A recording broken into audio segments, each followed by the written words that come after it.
Have you ever had the feeling that you knew what someone was going to say just before he said it? Or have you ever walked into a strange room and had the sensation that you'd been there before? Well, if you have, you've taken a small step beyond. Now watch a giant step.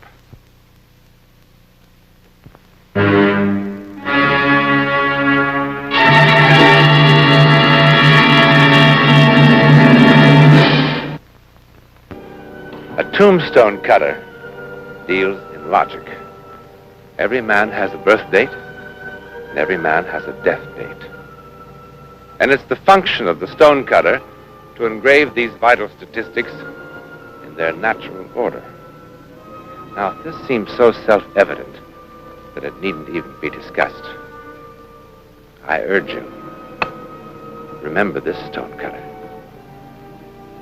All right, that's water over the dam. Get rid of Jameson. Never mind about his contract. He's got a price. Pay it and drop him. Now, look, you're going to have to handle that Houston business yourself. I'm flying to Tulsa in an hour and I won't be back until late tonight. Tony! Now, look, tomorrow won't be any good either. I'm tied up all day. All right, then. Will you get it settled and check with me? All right, Tony, all right. That's enough. What are you trying to do? Kill me? Oh. Yeah, this is for you. So? Well, it might be important. You're all important. Read it, will you, Tony? Oh! This one I never heard of. Cassaneck Village, Maine. Give me that. You even got business up there?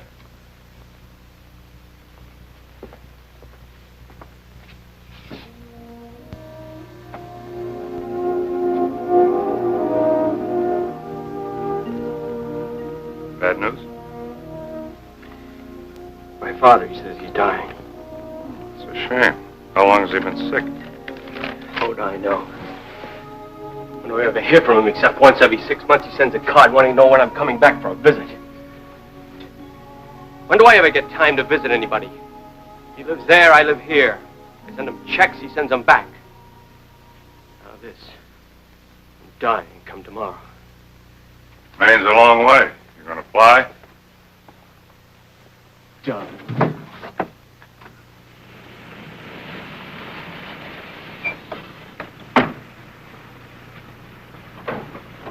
Change.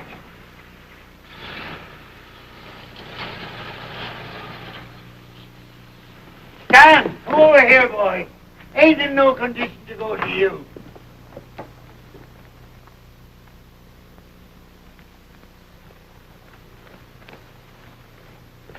Well, how are you, boy? Didn't expect you for a couple of hours yet. What the devil do you think you're doing up there? What the devil does it look like? I was fixing to finish this off, but seeing how you brought visitors, I reckon I'd best come down for a little handshake and welcome to you. Name's Lockhart. I'm Dr. Halsey, your son's physician. And this is Doxterman sitting with me. How do you do, Doctor? Now, just exactly what's going on here. Well, now, it's right good to see you, Stan. Look, what kind of a joke is this supposed to be? You scare me into getting a doctor and flying 3,000 miles because you're supposed to be dying today, and look at you. He's young yet, boy. What are you talking about? Up on a ladder painting a house? And you there, telling me tomorrow it'd be too late. Reckon it will be. Well, have you made a diagnosis, Doctor? You could call it that. Dying up on a ladder painting a house. I don't know of any plan that a man has to lie down to die. I was sort of planning on visiting with you, not arguing. Ain't much time left for arguing, you know. Oh, Pop, what do you want to talk like that for? What do you want to try to scare me with a trick like this for? Oh, are you sick? Are you feeling bad? No, never felt better in my life, as a matter of fact. Examine him. Take him in the house and examine him. And if I find that this is just an idea of yours to try to get me here... No call for so much shouting, boy. Don't remember how you used to be so much of a shouter. Used to be more quiet like. Look, I didn't come here to discuss... Give him a thorough physical. Do I have permission to examine your patient, Doctor? Oh, go ahead. Make you feel better than if I just tell you what I found. Mr. Lockhart? Sure. We'll get the other side of this finished today. Even with time off, I reckon. Now, suppose you tell me what this is all about. I want to know everything. I never lied to a patient or his folks yet, Stan. It's right good you got here for his last day.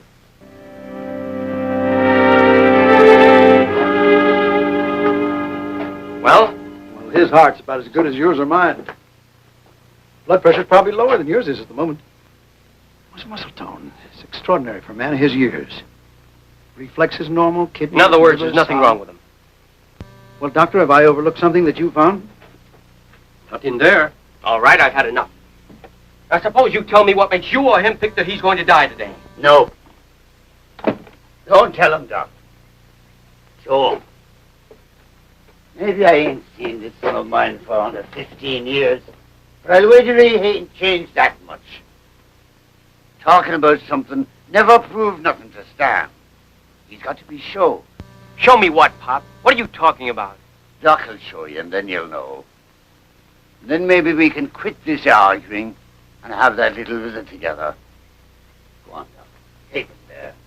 There ain't much time left. But I've never seen anything as ridiculous in my life. Pop, come back! Will you come back here? Wait a minute. Like you said, there's no use arguing. We'll take a little walk, and I'll show you the reason he's going to die today.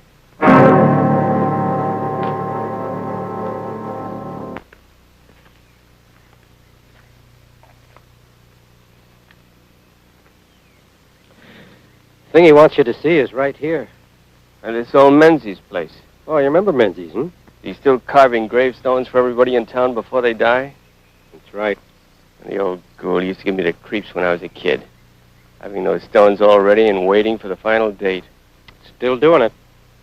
He carved a stone for your pa, Stan. Finished it, 5-6 years ago. Over there. All right, so he carved the stone. Your pa's stone is different from the others, Stan. Come on, look.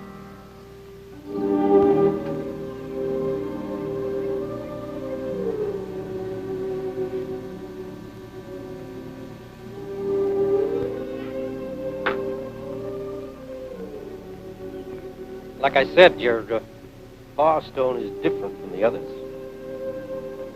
5 years ago when it was carved, Menzies put in 2 dates. Birth and death.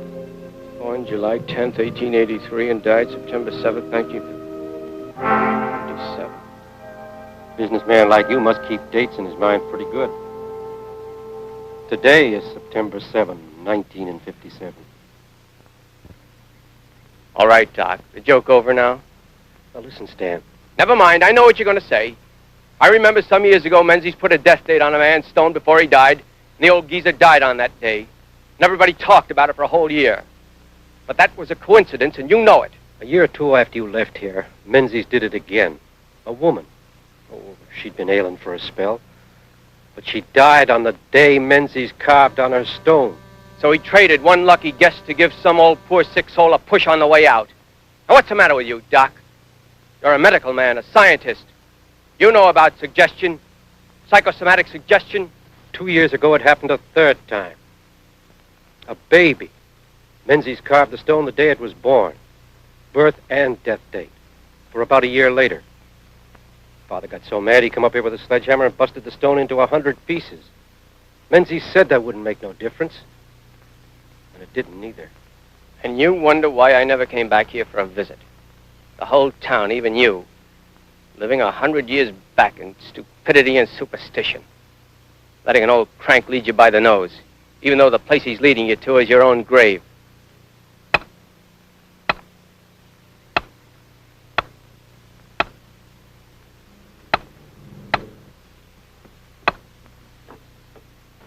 My name's Lockhart. Sorry about your pa, Mr. Lockhart. Got a phone here? I am. You get in there and call my father and you tell him this thing is a fraud. Ain't no fraud. Get on that phone. Can't stop death with a phone call. All right, what do you want? Well, it'll do for a start. How much money do you want to call up this ridiculous act of yours? I carve the truth when I know it, Mr. Lockhart. I don't like it none.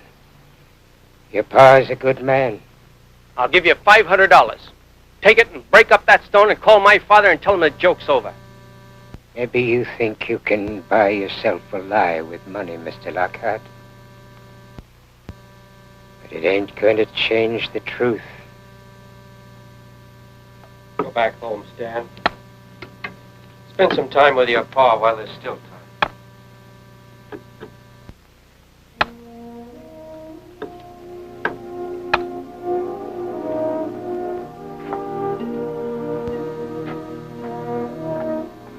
Mr. Lockhart. My father in there? Yeah, he came in about 10 minutes ago.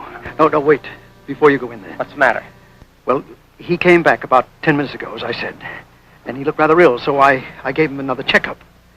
And, well, I just don't know how to explain this, but there's been a definite change. His heart is erratic, his pulse is weakened. There's nothing definite, but Up.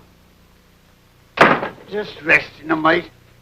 Doc, take you over to Menzies to see the stone, eh? Pop, how much of a fool do you have to be? What's the matter with you? So a guy puts a couple of dates on a stone. Now, that doesn't mean a blasted thing. Still shouting, boy. Seems like you do a powerful lot of shouting. Now, will you listen? Will you listen to me instead of some of these half-cracked characters around here? Now, you're not going to die because some crank puts a couple of letters on a stone. Those other things, call them coincidence, call them suggestion, they don't mean a thing. What's all this you do back where you work, boy? It keeps you so busy. We got a short time to catch up on a long while. Now, Pop, we've got all the time in the world. If you just... Making money, I guess, judging by that fancy doctor. And them checks you send me every month. I can afford to send checks to a man who sends them back uncashed. Made you mad, didn't it, by doing that, eh? Well, they were for you. No, not for me. More for you. You got a name for it here. Conscience money. I don't want you having me on your conscience, boy. Now, look, Pop, let's get this straight. I don't have anything on my conscience. Now, maybe you have. Maybe that's why you think you're dying, because somebody says today is your day. But I don't. Always kept thinking you'd come back, Stan. Before now, I mean. Figured we'd get a weekend in fishing up at the range place. Now, look, Pop, we've got more important things to talk about than the fact that I didn't come back here and fish and you got a grudge. I ain't got a grudge, boy. No. Well, you used to cash the checks. You used to cash them all up until that Christmas when I said I was coming back for the holidays. And then just because something came up and I couldn't make it, you started sending them back. And you don't call that a grudge. 'Twasn't. After that Christmas, I didn't need the money no more. Why not? I quit buying the things I needed it for. What are you talking about? I'll show you. Remember that Christmas? You was about 10. Your ma was still alive then. You wanted a fishing rod, a good one.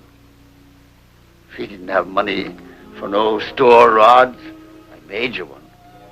You didn't say much, but we knew. Boy 10, he wants what he wants. That Christmas, I reckoned you were coming back for a visit. I bought a rod. Got all kinds of stuff here. The gun you wanted when you was 12. Field glasses. That must have been the next year. Camera.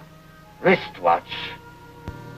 It isn't easy for a man to forget the things his kid wants that he can't get him. You mean you spent all this money I sent you for things to buy me? I had to use yours. Never could do it on my own. Wouldn't have told you, except that you'd probably be wondering after I was gone. And you cleaning up things and found this stuff. I think maybe I'd best go sit down a while.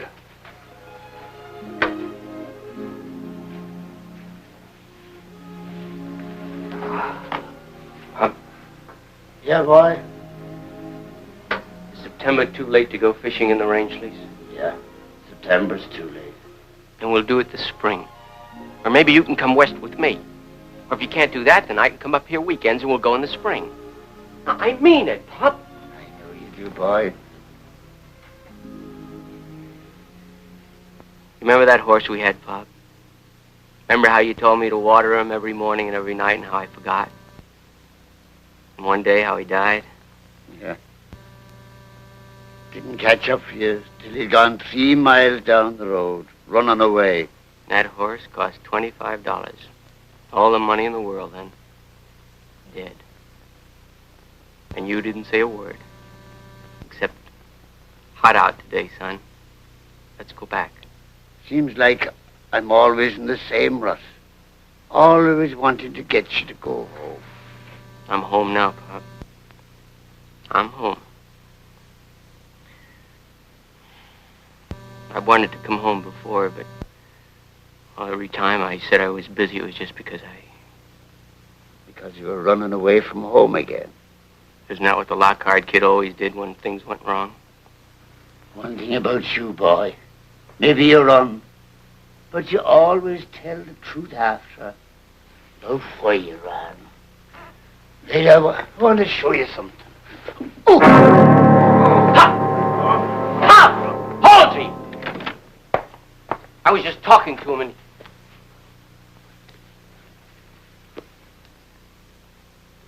Cardiac seizure. But I can't understand it. His heart was in fine condition this morning. It still is. He's going to be all right. Just save him. I'll do what I can, Mr. Lockhart, but he's dying. That should ease the pain. I've given him some morphine and a stimulant.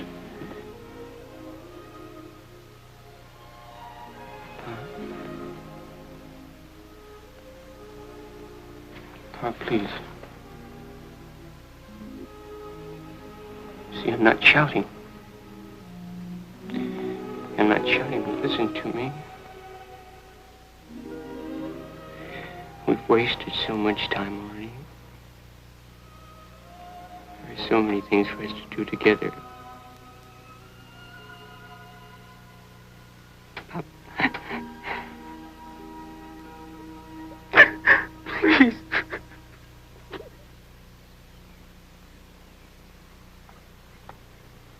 You know, Doc Simmons told me about that headstone.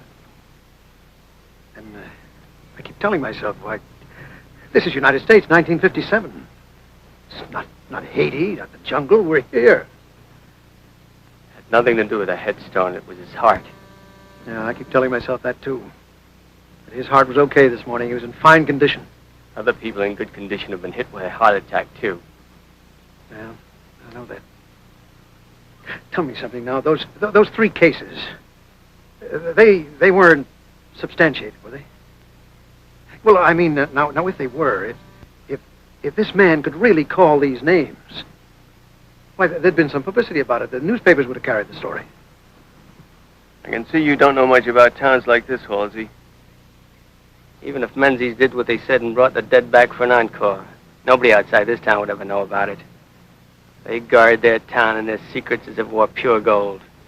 Why, then, you think those 3 cases were authentic? I think it's time you stopped asking questions and started doing what I paid you to come here to do. Now get in there and help him.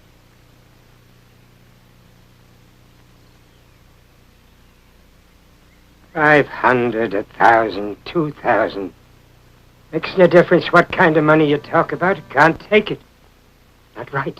You're a fine one to talk about what's right. You think it's right to kill a man? No blood on my hands, mister.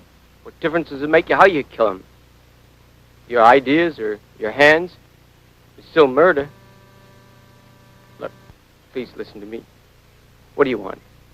Well, if it's not money, what do you want? What I mostly want is not to be able to do this. I don't like it none. Your pa's a good man. I don't like doing what I do. Then why do you do it? Seems like I can't not. Names, dates, I carve them. When it tells me to put something extra, I gotta do it, that's all. Go on home to your pa, mister. You can't do him no good here. You murdering devil, you! Get out! Get out! What for? So you can go on with your killing? You can write somebody else's death sentence? Huh? Get out! Please. Listen to me, please, please. My father's dying. Look, I just want to go home and tell him there's no stone, that there's a mistake. Please, listen. I said get out! All right. I'll go now. But I'll be back with someone to stop you. I'll be back. I'll be back. I'll be back. I'll be back. I can't do that, Stan. I know how you feel, but I can't do that. Why can't you? It's murder, isn't it? Why can't you do your job and close up Menzies' place and throw him in jail where he belongs? Why can't you do your job? My job is law, Stan, not persecution. You sit there and talk to me about persecution. Who's persecuting who? What about Menzies? Can't you understand, Sheriff, my father's dying? What does it take to get a town to do something about this? What does it take to stop a man like Menzies? Tell me what I can do. What anyone can do, and stay inside the law, and I'll do it. I can't throw a man in jail for carving a date on a stone. If I could, it would do no good anyhow. What are you all, dead in this town? Is that why you don't care if a man killed because you're dead anyway? Standing there letting a thing like this happen? How can we stop it? You tell me that. The father of that baby that got burned, he felt like you did. He came in here like you now, shouting at me to lock up Menzies. But I couldn't. Then he went out to the stone yard and smashed his baby's tombstone to bits. It didn't change a thing. The people in this town don't like this any more than you do. But what are we supposed to do? I don't care what you do. Just do something. Stop him. Stop him? Stop him from what? That stone was carved 5 years ago. Carved and finished. You want me to beg, don't you? Just like everybody else in this hick town, you want to cut me down to size and make me beg, huh? All right, I'm begging. Just stop him, will you? Arrest him, run him out of town, do anything, please, but just stop him, will you? I've wasted a lot of time. My pop and I, we've got so many things to do together. We just have so many things to do together. Sheriff Allen speaking. Hiya, Doc. Came in a while ago. I'll tell him. Look, just get Menzies to come with me to Pop's, will you? Now, that's not breaking the law, is it? Huh? Just get him to say it was a mistake? Stan, that was Doc Simmons called. Sorry, Stan. Your pa's gone.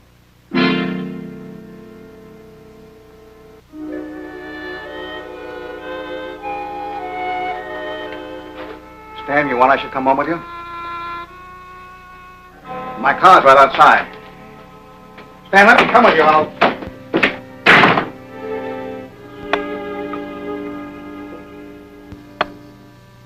My father's dead. I figured.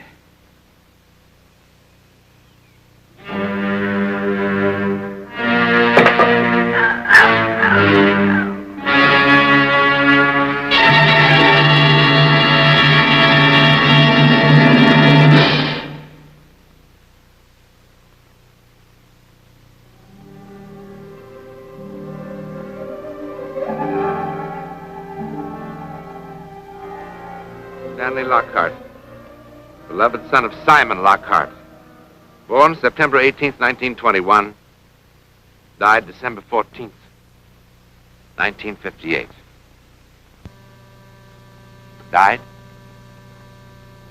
executed by the state on that day for the murder of Peter Menzies, stonecutter.